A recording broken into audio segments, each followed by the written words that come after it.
This is red bay. Well, it was a red bay, it's dead now. What used to be a very large tree is now just a dead stump, resprouting here from the bottom. Red bays were all over the southeast, all over Florida, used to be covered with these trees. It's a fantastic tree, it smells really nice, and it feeds a lot of other organisms. A lot of insects eat it, and the birds eat the insects and so on. It was a really important part of the ecosystem, and they're gone now. All red bays across the southeast United States, most of them were killed by an epidemic caused by a previously unknown pathogen. Laurel wilt, that disease, was a fungus brought over from Asia, traveling on a little beetle, little ambrosia beetle, and the fungus turned out to be a pathogen of our red bays.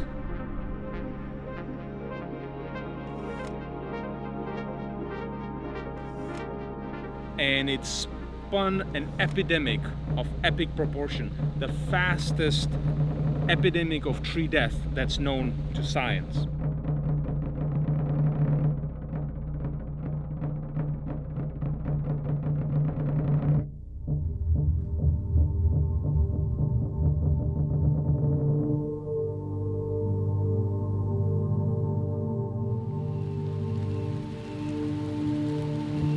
This place is covered with red bays. I mean, you see all this space, the lower canopy was all red bays.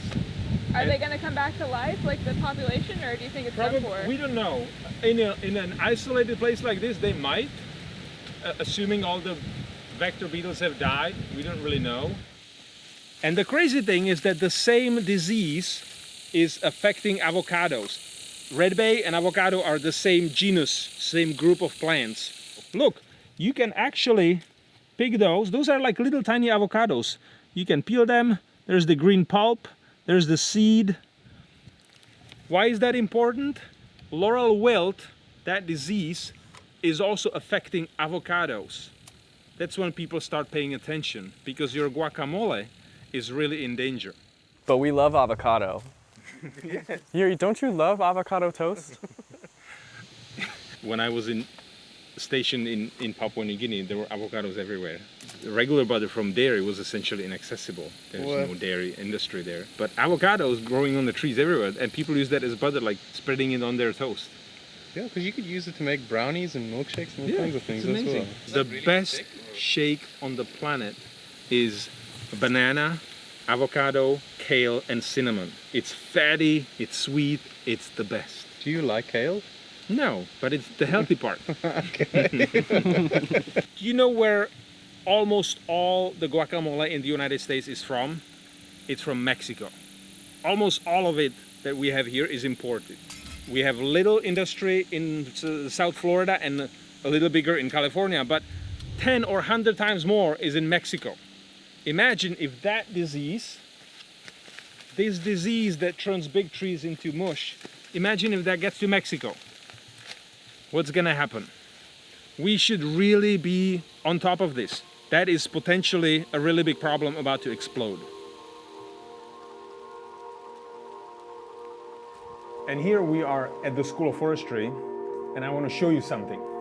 This is our coffee room, and look at the wall. This wood paneling is literally the last stand of the red bay. You know, this kind of wall made of really broad chunks of wood paneling, you can't get that anymore. The species is functionally extinct, so it's essentially we're in a museum. This is a fossil. This is a sad remnant of a tree that until very recently was very abundant around here.